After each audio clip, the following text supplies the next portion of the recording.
Come along with us on a journey of meandering exploration. We will laugh, we will cry, and most importantly, we will waste an hour so we don't have to hang out with our families.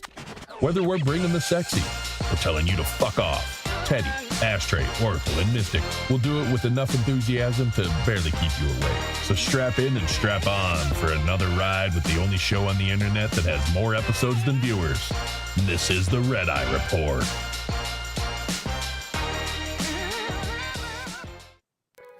All right. All right. Welcome to this episode of the Red Eye Report. I guess I don't really need to do intro because that's our intro now, right? So I guess we'll go right to the Dane County. Oh man, what a cop out! Yeah. Oh, What really? kind of insult do you have for me? Okay, fuck. All right. This week on the Red Eye Report, we're talking about the Battle of Athens. Athens, Tennessee happened in 1946. With us this week, we have Malibu Mystic. Mystic learned he had a new superpower. Learned he had a new superpower while singing "Ain't No Holla Back, Ain't No Holla Back Girl" while making breakfast this morning. He learned he could use his stomach like Play-Doh. Very malleable. Yeah. Dude, I use it like a roll shell biscuit. too. Instead Yeah, of there you shit go. on top of it. Next to him, we have Obstinate Oracle. Oracle wants to show off his riches, I guess, to give us the wild view. You got a lot of glass back there, bro. Easy to break into, my guy. He's got a library behind him. Right? That's Yeah. a fucking quality library. Hey, I've got a dog and I've got guns too, so good luck with that. Got And a potato. homie.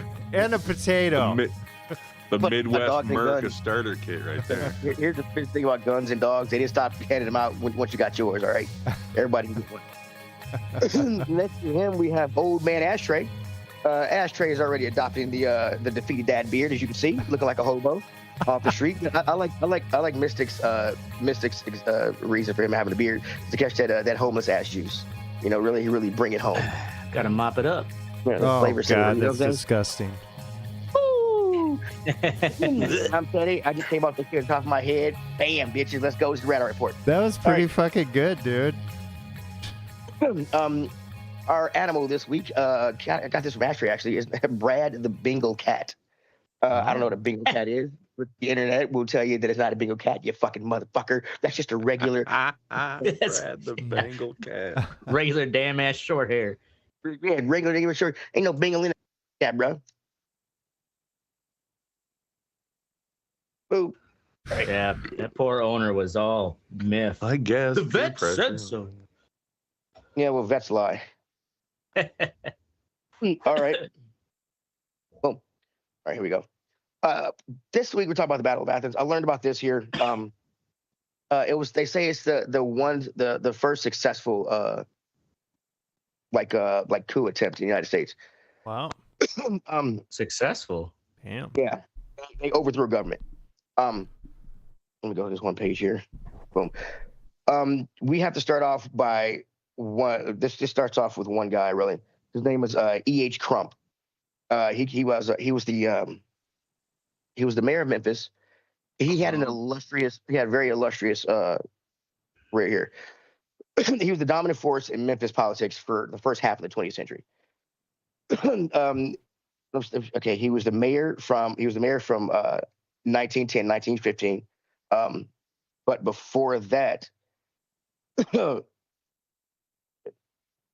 before that, he was 1902, 1904 to Tennessee Democratic State Convention. 1905, he was named Municipal Board of Public Works and appointed commissioner. And in 1907, he was commissioner of fire and police. 1909, he decided to run for mayor. So you guys know who W.C. Handy is? Look at that picture of him. Never heard Did you of say him. W.C. Handy? W.C. Handy. He's the father. He's known as the father of blues. So he actually made what they say one of the first blues songs was actually a campaign theme for this Really? And the name of the song is Boss Crump Blues. I put it in the outline. Y'all can listen to it later. This guy after 1915, he went on to do more. He did 2 terms in Congress. And in 1946, he was featured on the cover of Time magazine. And and it called him. Let me get this right. Boom. The most absolute and political boss in the United States. His nickname was actual boss. So if you look at the picture I've got if you go to the Time cover under that, you can see it. Yep. It kind of reminds you of a certain Dukes of Hazzard villain, right? And because his name was everybody called him Boss, I thought that maybe he was inspiration for Boss Hogg, you know, in the Dukes of Hazzard. It turns out I looked it up. The inspiration for Boss Hogg was just the general crooked political Southern guys. But like this motherfucker fit the bill. But what he did was in his political career, he fixed every fucking election. Like I said, like he was mayor of Memphis from 1910 to 1915, but he chose every mayor after that from 1916 to 1954. Damn. He was responsible for putting in there. What he was doing was he would offer protection for illegal gambling houses and illegal bars and stuff. So, and with that protection money, he would go and pretty much buy elections. This particular one was in Athens, Tennessee. Boom, boom, boom, boom, boom. Sorry, let me get my things right. Man, here it is. Got my outline ready. That's how you dig for facts. Boom, boom, boom, boom, boom, boom. Boom, boom. Right. He built this political machine. And in the 1930s, it kind of got real bad for him. In McMinn County, Crump backed Paul Cantrell for sheriff in 1936. Cantrell, actually, anybody this guy backs wins. If you went against him, he would do things like have the police, like when this one guy didn't agree with him, so he outside of his store, he put no parking signs all over the place. Another time, he had cops sitting outside and wait and search everybody that went in and came out. So he just fucked with you. There are other times where you know if he would send in city officials and say, because he had everybody on the payroll, he'd send in city officials and say that, hey, your building's out of the code, we got to shut you down, kind of thing. Like a landlocked Nucky Thompson. Right, pretty much, but so this is Tennessee. Like Memphis is over here. Like Athens County is way over here. Like that's how far it stretched. Yes, I use my power brick as a map, whatever fuck you guys. He had judges and all these other people in his pocket. One other famous guy that he had in his pocket was Sue. Fuck, what's the guy's last name? Sue Folks, I think. Folks. Oh, sorry, Sue Hicks. Sue Hicks. You got that name ring a bell? Nope. He was one of the Boy named Sue. Oh yeah, he was one of the attorneys. How do you do? He was one of the attorneys in the Scopes trial. So the song named Sue was actually written by Shel Silverstein. And it was based, and Shel said because of his name, he had to fight every day on the playground, pretty much. So apparently at a party, it was at a party at Johnny Cash's, and they would do this thing where they passed around a guitar and sing a song. Shel sang that song. He changed the name to Sue because he was inspired by Sue Hicks from the Scopes trial, and he later became a judge, who was also in Big Boss's pocket. So Johnny Cash liked that song. He wrote down lyrics for him, and that's how the song came about. You know, so. So Johnny Cash had the original recorded one, but it was built off of this guy's original song. No, he heard Shel Silverstein singing the song. Was like, hey, can I sing that song? I like that song. And Shel was like, Cash stole it. Right. So, Well, like, yeah, that's sure. where I was wondering if Johnny Cash was the first to actually record it. As I believe so. I know it was written, but I thought it was written by Shel you made Silverstein. it sound like you're just riffing at a party. No, well, apparently that's what it was, and they passed him the guitar, and that's the song that Shel sang was "A Boy Named Sue." He didn't record it; he just sang that for everybody. Like everybody, like Paul McCartney was there. Right. Like apparently people just sang a song. That's the story they tell. All right. These pictures of this dude are fucking hilarious. Right? They are, right? He looks like He looks like looks there's like an the actor Colonel's that looks cousin. like him. So Cantrell, he actually had a good campaign. He was running on the fact that he was going to get rid of fee grabbing. So back in the day, the sheriff's departments weren't paid by the states; they were paid in fines from people they arrested.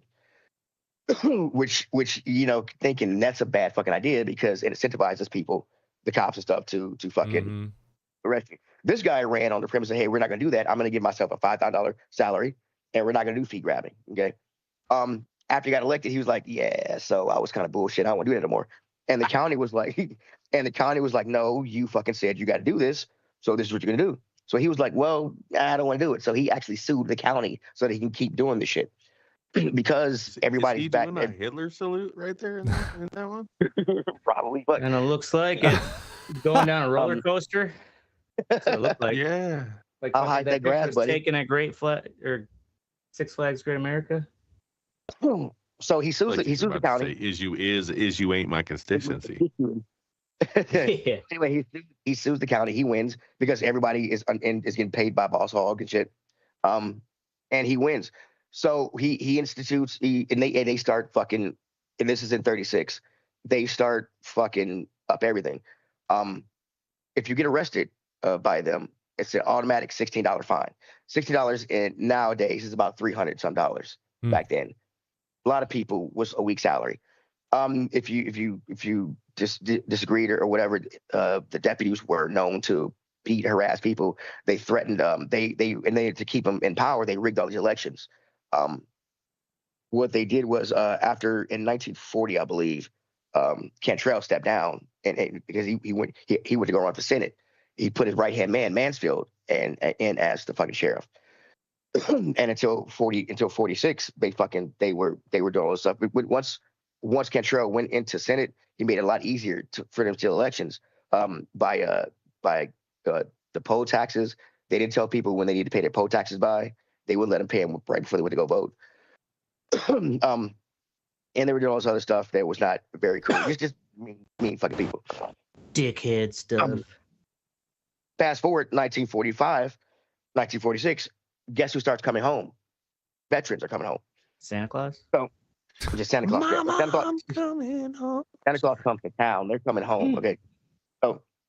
So these veterans are coming home, and you get and these deputies. The first thing they see is dollar signs for these veterans because apparently they get a lump fee when they got out of the army or military, whatever. What it was called.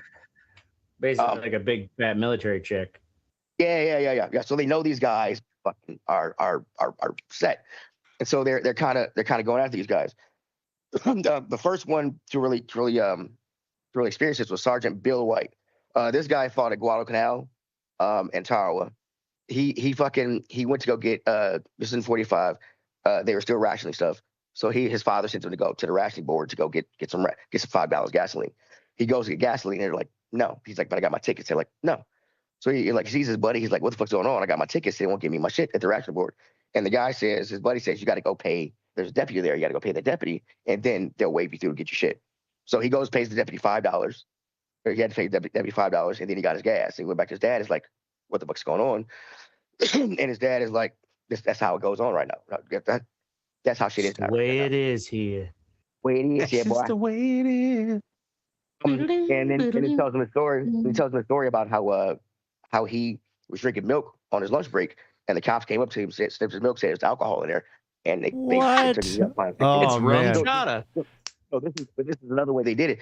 This was especially when the GIs came back, because GIs love to fucking drink. They were always in bars and shit. They threw dances. So they would go into a bar. They stopped waiting for him to come outside. They would go into a bar and be like, you're drunk, and find them. I'd be like, yeah, I'm in a bar. There are instances of them going into a dance and just arresting everybody in the dance just because they want the GI money. Oh, damn, dude. Well, they probably also were like, these fuckers don't trust banks. They're going to have a big wad in their pocket. What is this picture right there? Is I this don't like know. a rap album cover or some shit? They're like Yeah, right? It's the So Soggy what Bottom picture? Boys. like the fucking Wu-Tang Clan of the 40s. Oh, in the jail cell? Yeah. Oh, that's the. We'll get to that part. That's the dirty deputies. They ended up locking them up. Dirty Deputies. That's a good Dirty Deputies, Nice. one Yeah, so- album country One band. hit So these- wonders. So these the GIs and stuff, they start drinking in secret, alone. Well, not alone, but in groups and stuff. And so they start sharing war stories and talking everything else. And then they start realizing, like, we fought fucking, over there for why are we living in fear here and shit. So they decide it's 1945, elections every 2 years. So there's another election coming up next year. They say, you know what, let's make a GI ticket and let's run for fucking and do our own little thing. So they did their own GI ticket. in that top picture, the top picture there has got the GI ticket. Knox Henry as sheriff, Frank Carmichael trustee, George Painter county clerk, Bill Hamby circuit county clerk. So what these guys did, they actually put out a thing to all veterans. They said, regardless of color or creed, if interested in cleaning up McMinn County and the return of good, clean, honest, efficient government, don't fail to attend this event. They said they had close to 200, 250 guys show up. So they start campaigning. They start actually going around town, door to door, to actual campaign for these people. And they had one guy was a pilot. He had a plane, and they actually started fucking dropping leaflets and shit all over town. So they were really putting in the legwork. The Cantrell and Mansfield, they kind of got nervous because the GIs ran. Their motto was, "Your vote is going to be counted as cast," because they'd been cheating for years. They had kids voting, they had dead people voting, people that didn't exist vote. There was one year where they had, this is in 1940, they had like 1,500 absentee ballots, and they're like, it's like 6,000 people in the town. So who the fuck? The next town over, who had like a double the population, only had like 300 absentee ballots. So like, what the fuck, bro? Total Maduro move. So they had to get some of that reform. Yeah. So the deputies, they start upping their intimidation factor of the GIs. For one thing, they start arresting more GIs, and what they do is they arrest them if they have their poll tax receipt they need to vote. They would take that and not give it back to them. But again, they're fucking with GIs. All right. At some point, this shit's got to come to a head. Boom, boom, boom. Sorry, I lost my place. Okay, so August, it's election day, right. August 1946. Right before the election, actually, Cantrell, he left the Senate and he came back to town to run to actually and set Mansfield up in a Senate seat because he thought he had a better chance of beating the GIs and sheriff and everything else. So he thought having his friendly face back. But again, he had abused the town. In his first 4 years as sheriff, he paid himself $56,000, which in today's money is like $1 million. Right. He made up false jobs. Gave himself. He was the like something of the shed or something, a town shed, keeper of the town shed or whatever. He paid himself like $2,300 off of that, but there was no town shed for him to be over. Sounds like a pervert title, keeper of the town. Yeah, right. You want a popsicle? Also, what he did was he got help from other counties, sheriffs and deputies. And they say there's rumor that he actually even deputized some criminals out of his jail. But about 250 people, he had 250 people came in to town to help intimidate these voters. Before the day and everything else, the GI said, "Hey, don't worry about the intimidation tactic. You will be safe. Don't worry about it." Cantrell, before he left Senate, he cut down. There were 20 some polling places. He cut it down to like 10. And this is in 1940s rural Tennessee. So people are having to go like 5-10 miles to go vote. But how many people are going to do that in rural Tennessee? You know, there are no widespread cars. There's no, I'm not going to walk 15 miles just to go vote. That's 30 miles back and forth. I'm not doing that shit. It's nice to know shit hasn't changed in 80 years. Yeah. I mean, it's not like you could trust a white man in the fucking 40s or ever, It's not like, Yeah. Whatever 40s. 14, whatever 40. 40s. Yeah. 20, 40s, 1840s. So despite the intimidation, people showed up in record numbers. They're circling, lines around the block. Then the situation escalated. There was one polling place where this old black man wanted to vote. His name was Tom Gillespie. He wanted to vote, and this one white deputy named Wendy Wise that did not want him to vote. So he assaulted the man with brass knuckles and ended up shooting him. Damn. Dang. Yes, this shit hasn't changed. I will say that Gillespie did survive the beating and the killing. Two other poll watchers, and they wanted him to be arrested, whatever. And they also wanted him to. They were letting people like watch the counts and everything else. So they put up a stink. The deputies arrested those two and took them to jail. Oh no, I'm sorry. They arrested him and took him into the polling place. It's the jail now. Well, they weren't the jail. They were just trying to hold them where they were for a minute. These guys escape and go back to GIHQ. The sheriff's like, well, fuck that. So he sends two deputies to go get them. Those two deputies get there and realize that the whole GI HQ is filled with fucking hundreds of GIs. So those two guys are disarmed, tied up, and tossed in the corner. They hadn't heard from them in a while, so the sheriff's like, you know what? Let's send two more. They send two more, same thing happens to them. So they wait a little bit longer, and the sheriff's I like, have all my deputies gone. so he said 4 deputies, right? 4 deputies there. 3 get handcuffed and everything else. 1 gets away, like, hey man, a bunch of GIs there. Shit's going down. So what these guys decided to do is they decided to close up the polling places early and move the ballot boxes to the jail. And they refused any observation. They wouldn't let anybody enter near. So the veterans are feeling kind of like, okay, we lost, and they're going there and cheat. Inside the jail, you got Cantrell, you got Mansfield, and there's another guy named Wood. And the reason why they did this is because with those 3 together, they were a majority of the town's like a governing thing that ratifies the election. So with those 3 in there, they could say, hey, the count was legal. You know, the GIs don't like this. Sergeant White gives a speech. He was like, we didn't put up with this shit over in Europe while we put up with shit at home. Go grab your fucking guns and be back here. They go get their guns. They come back. They realize, you know what? We don't have enough guns. They're like, hold up, wait. There's a National Guard armory in town. Oh. So they go marching up to the National Guard armory. Now, keep in mind, these people in this town have been bullied and extorted by these deputies for decades. And so they were like, hey, buddy. They're mad as hell, and they ain't gonna take it anymore. They're like, hey, man, we need these guns, make this shit right. And the guy was like, here's the fucking keys, bro. Gave him the keys. They go get the guns. They go to the jail, and they're telling them, hey, let us in there to bring the ballots out. We'll count them. Be cool and safe. They responded, you got to come get them. So they were like, all right, that's what we're gonna do. Firefight ensues. And the townspeople are watching this shit. They're like watching this fight go down because the streets have been packed all day. Firefight ensues. It's 22 people are injured. Nobody gets killed. The GIs, they actually let an ambulance come to take away some of the injured. Because they're not really shooting to kill. They're not the enemies. They just want all this corruption shit going. There's a story about one GI actually gave a deputy that was shot on a site blood transfusion.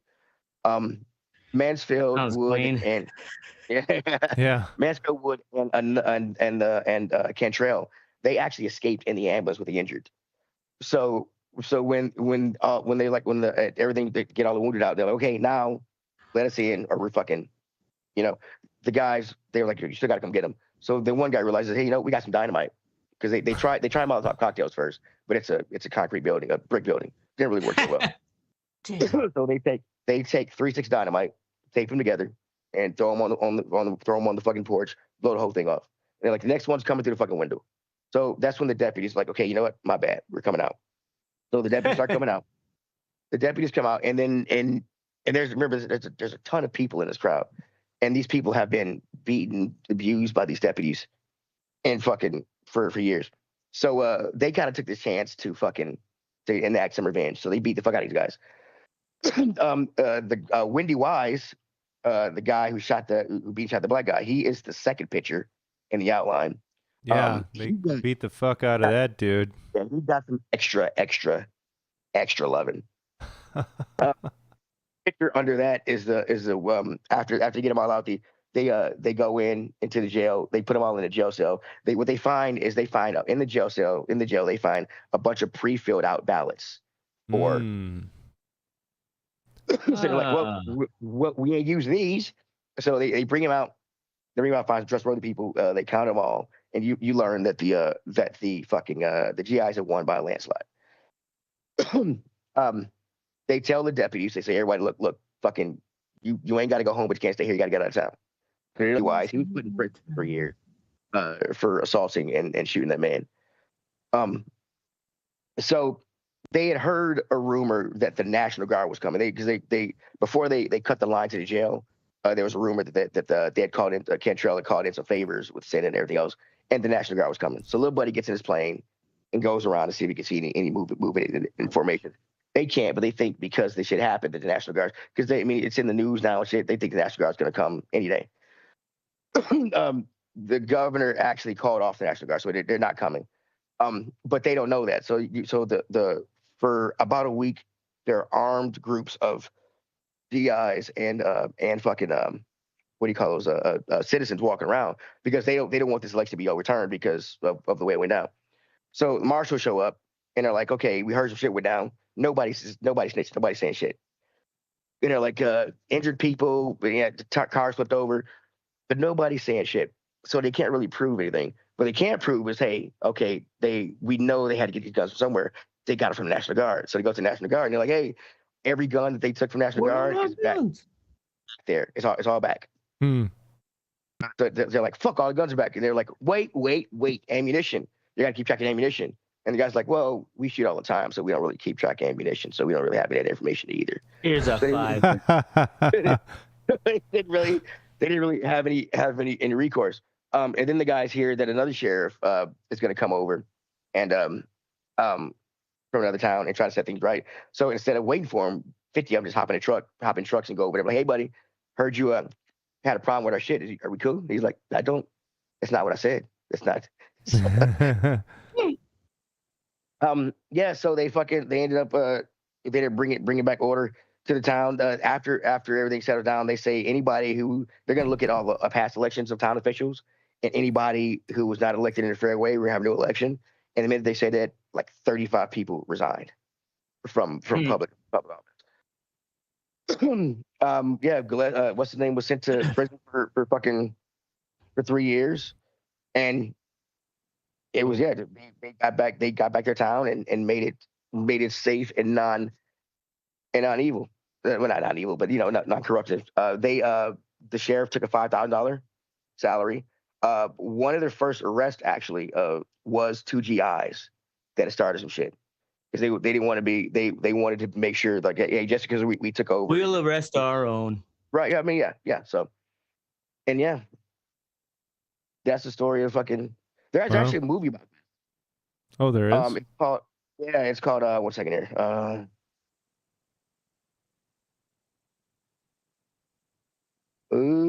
Standing Tall with Rock Johnson. It's called An American Story. Takes place. The movie was from 1992. They changed the town to Texas. Like 5-0 goes west. 5-0 goes west. An American Tale. That's pretty fucking gangster though, dude.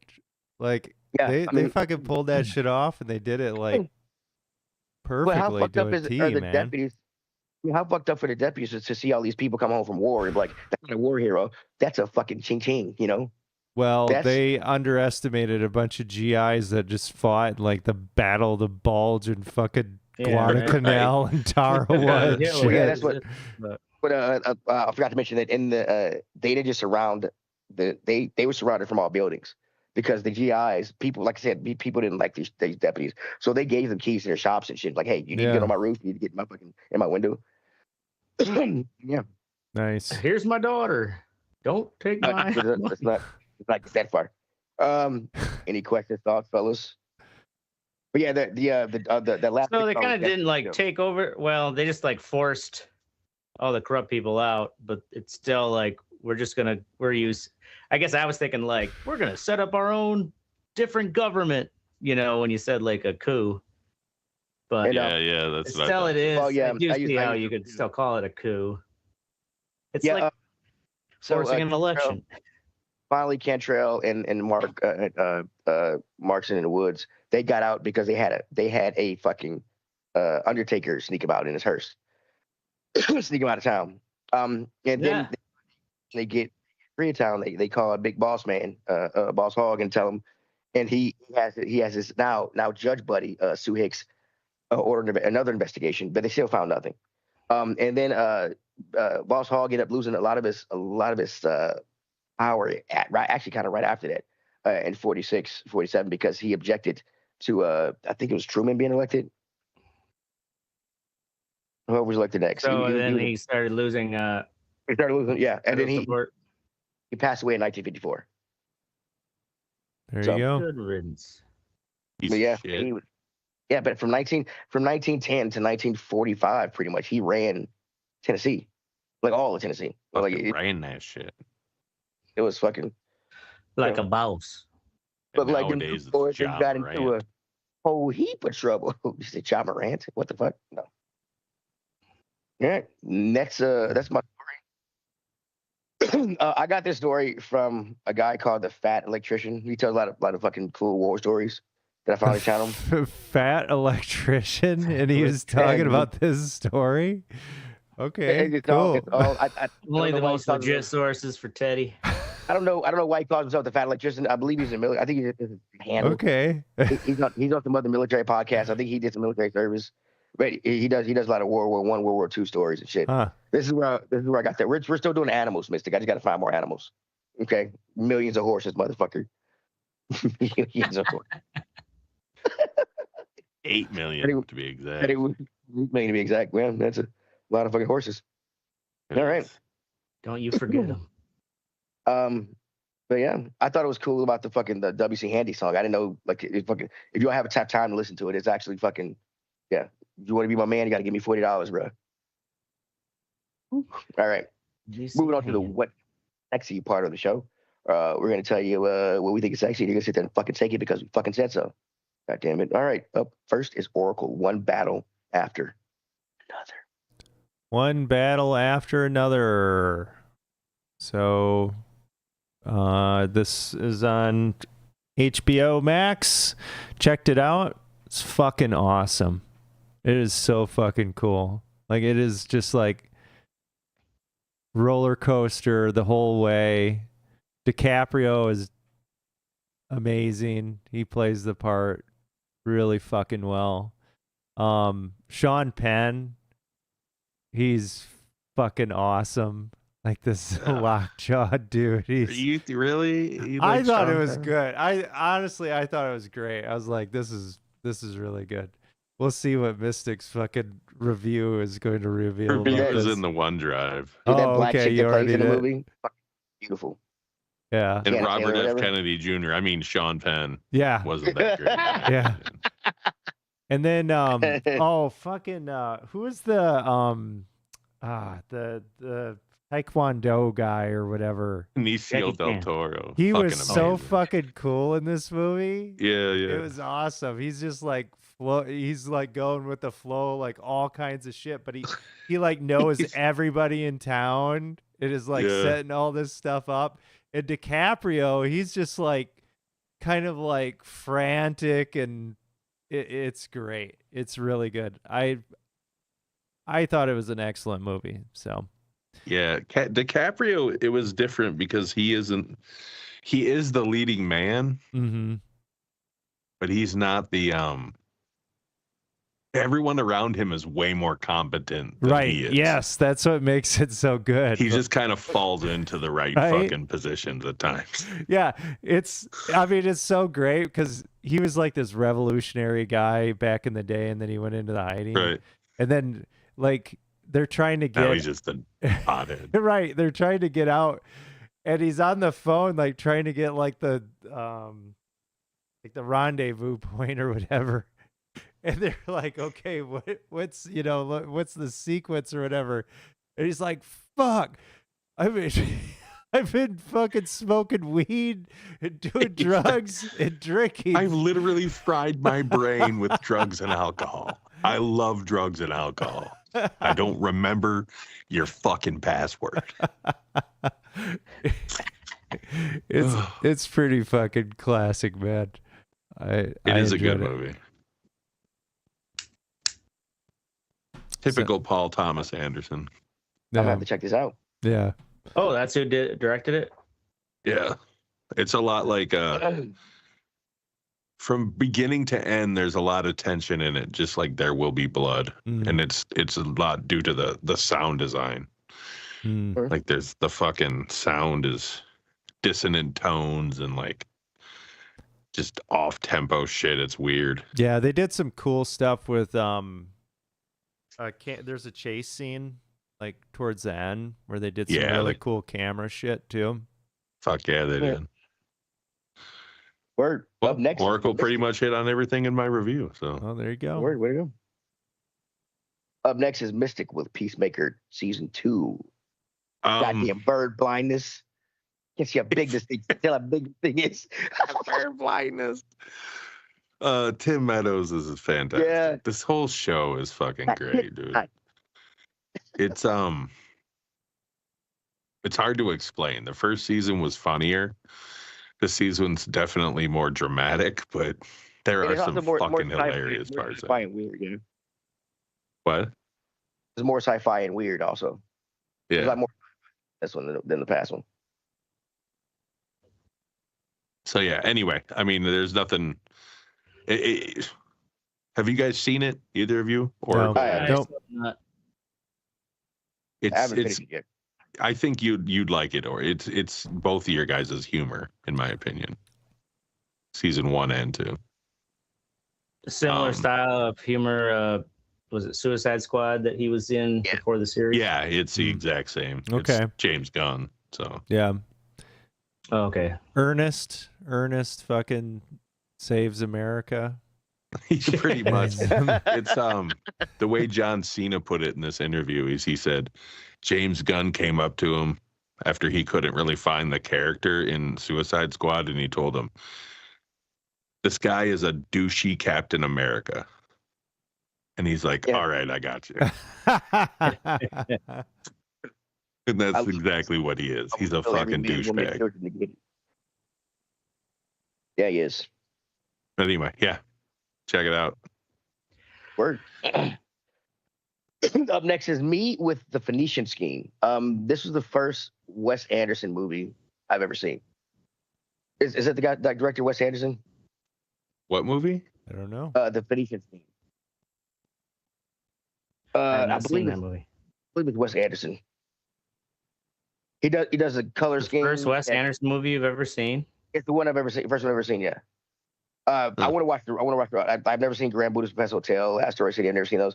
I do want to watch them now because his shots are weird. The color scheme, the patterns. It was a very interesting watch. This one is it's got Benicio del Toro actually is in this one. He's the main guy. And it is fucking hilarious. Hmm. Yeah, I liked it. The shots were different. And yeah, it was a different kind of movie. So yeah, I want to watch his other stuff and check that out. So yeah. Well, what's this one on? Or is it on something? Watch this one on Hulu. Oh, okay. Boom. Yeah, I'm not a huge Wes Anderson fan, honestly. I like some of his stuff. Didn't he do Rushmore? But yeah, it was the twist at the end. Fucking Benedict Cumberbatch is in it. It's fucking, and to see kind of these actors doing acting that you don't normally see them doing. I mean, the cadences, the dialogue and stuff. It was pretty interesting. So There's a pretty funny SNL sketch from years ago where Wes Anderson directs a fucking horror movie, and it's starring like Owen Wilson and like some other chick. It's just fucking funny because it's exactly this quirky style, but it's a horror like trailer. It's fucking funny as shit. all right. Boom. Next up is Ashtray Bombshell American Experience. Oh, brand new episode of PBS's American Experience. If you like the history of the atomic bomb, this new series is actually all from the perspective of how the press covered the atomic bomb, all the way from like the beginnings of it and the embedded journalists they had in the Manhattan Project and how they only let out like just some very loose, obtuse details to keep everything under wraps, all the way to after dropping the bombs, and how like the U.S. military was like, yep, we're not letting anyone into Hiroshima or Nagasaki, but there's no radiation. Don't worry about it. It'll be fine. And so, yeah, some motherfuckers snuck into Hiroshima and Nagasaki, and that's how like the reality of just how, because the whole time they didn't want atomic bombs to be categorized like biological weapons, like gas and shit. And in the documentary, which I guess I'd never heard before, but apparently they were saying how even like the Nazis and the Japanese, like everyone, all the powers that be in World War II actually stayed away. Like they weren't using mustard gas and shit like they did in the First World War. That is like, even I take that back. The Nazis used the gas on the Jews. But Yeah, I was gonna say. as far as like munitions go, and so the government was so concerned that atomic bombs would be considered like chemical warfare instead of like they're just trying to say it's just a big bomb, just a really big bomb. It's a Moab. Just a really big bomb. Yeah. So it's actually the whole episode is on YouTube right now as well. So go check it out. Is this a Ken Burns joint or? No, I don't believe it's Ken Burns, but American Experience is kind of like Frontline. Okay. Like a series on PBS, but it's usually they're more like 1 or 2 episode kind of history documentaries. It's like the Costco Ken Burns. Yep. Costco Ken Burns. All right. Word. Next up is the fuck what you think portion of our show. We're gonna tell you what we fucking don't like, and you're gonna fucking take. Yeah, whatever. Here we go. Up first, Oracle with fuck ice. Yeah. And I'm talking about actual ice on the roads. That treacherous black ice. Oh, nice ploy to get everybody like, ooh, he's gonna rant about. Yeah. No. We're We're clickbaity shit right there. Yeah, we're getting into some, we're getting rain and shit, and then it's getting all icy. The other day, I fucking, like, it was raining, and saw a message like, oh, school's closed. Okay, great. Better get some salt down. I go out my door. It's like, holy fucking shit. Like, complete black ice. It's like, oh my God. My parents were coming over to watch the potato, and it's like, oh, fuck. I don't need anybody. My parents are going to die. Right. We don't. But, yeah, we're kind of like in that. We had snow. And that was good, but now we're kind of in the ick zone. Yeah. With all this bullshit. Yeah, I found out the other day I could work from home, so I've just been doing that. There you go. Yeah, why would you go wait if you can work from home? Yeah. But, all right. Fuck ice, especially that treacherous black ice. Sneak step on. Up next is Mystic with. I think there's a lot of ice in Minneapolis right now, isn't there? Yeah. Anyway. It's really slippery there. You got to watch where you're driving. My fuck what you think is actually another What's Sexy, and it's my review of Once Upon a Time, One Battle After Another. Oracle, can you play that or no? You're yeah. Hold on. It's in the OneDrive. Give me a second. Do that beautiful bean music. And I just should have had it loaded, locked, and ready to go. Thanks. That lockjaw guy just rubbed me the wrong way. Well, he's supposed to rub you the wrong way. Yeah, I know. It makes him a good character. Yeah. It makes him a good character. I appreciate characters sometimes that I can't stand. Where it's like, I know they did such a good job of making me hate this fucker. Paul Giamatti in 12 Years a Slave, and in the Howard Stern movie, when he's Pig Vomit. You hated both those characters. Pig Vomit? Yeah. In the Howard Stern movie. Howard Stern called him Pig. Paul Giamatti was one of the radio executives, and Howard Stern didn't like him, so he called him Pig Vomit. Yeah. Okay. Now I remember. All right. Let's see. Fuck, did you recently rewatch that? I haven't seen that movie since probably the 90s. Right, it just you should talk about actors who did a good job, and you can't stand that character. Those are two characters. Fair enough. Thank God. Yeah, I guess. Yeah, he despised him that much. You still remember. All right. Yeah. We're gonna roll this beautiful bean footage here. All right. Mystic looks high as fuck. I am high as fuck.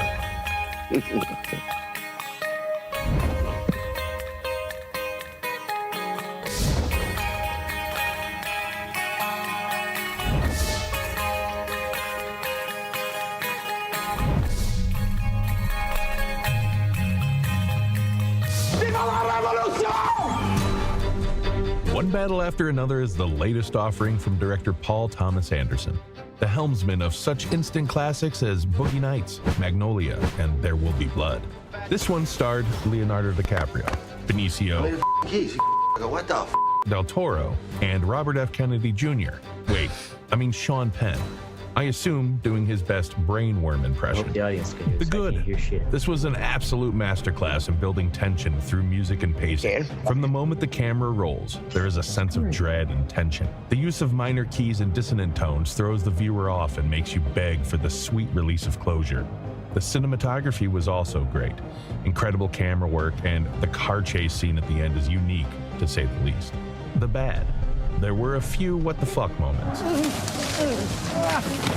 Dude falls from a second-story rooftop and gets right up? Come on. And why is Leo always on the goddamn phone? But the one that really gets to me is Sean Penn. He always goes hard in every movie he's in. I get it. He's a weird guy. But this character was over the top and borderline comical. The comic relief of Leo being high through the whole movie is enough. It's a thriller. I don't need the main baddie to be well. You never go full. We've gone through this already, Sean. Overall, I give it an 8.2 out of 10. All right. That was a good review. Not bad. Why the fuck is he always on the phone, man? Yeah. Why is Leo always on the phone? Why is he always on the phone? All right. Yeah, I'm going to check it out on my next day off. Never go full retard. Yeah, that was Go pretty full good, retard. dude. Word. That was a good review, man. Like I said, I watched it my next day off, which kind of good segue into my fuck. What do you think? I'm working 8 days straight. Oh, lovely. I work 4 days a week. Yeah. And it only worked out because I'm going out of town next week. My buddies, another manager's going out of town, and then the owner's also going out of town. So it just worked that way. I had the first 3 weeks of the first 3 days of this week off, but I've got to work the last 4 days of this week. And starting off next week, I work the first 4 days, and then I have 5 days off. So it works out that I've got I've got 8 days off, but in between that, I've got fucking 8 days of work. That's about it. But I like my job. It'll be fun. It'll be all right. I'll have fun. It'll be cool. My feet will be sore as fuck, but that's about it. Next up, we have Ashtray with... Oh, I didn't really pick anything yet. Oh, I'll just give a shout out to our old pal Brandy Grayson. This happened a couple weeks ago, but she was I remember back from an old episode where I was talking about she runs one of these, nonprofits to basically help people in need, and she was the one who got on top of my friend's car. Yeah, stopped the shit out of the car. I thought about her the other day. We were talking about people who don't fucking respect other people's property. So she, and then she was with I'm assuming they must be friends, but the other woman she was with is she's like a member of the Madison School Board, or maybe she might be a member of the police oversight. Maybe that's it. More than likely that's it, because it's one of those the police oversight board has become almost like a joke here in town because everyone pushed for it and they haven't actually really done anything yet. Issued no reports. Anyways, these two women roll up outside the Majestic Theater. At least from reports, was there's a parking spot that business had. I don't know if it was Majestic Theater, but it wouldn't surprise me. They had cones out, right? No one park here. This bitch just drives right over the cones, stops her car. And the employees come out and they're like, what the fuck? You can't park here. Because they probably were having a band load their shit in there. While the vehicle's over top of the cones, she I guess, started mouthing back to the employees and like throwing shit at them. And so police show up right away and locks herself in her car, refused to get out.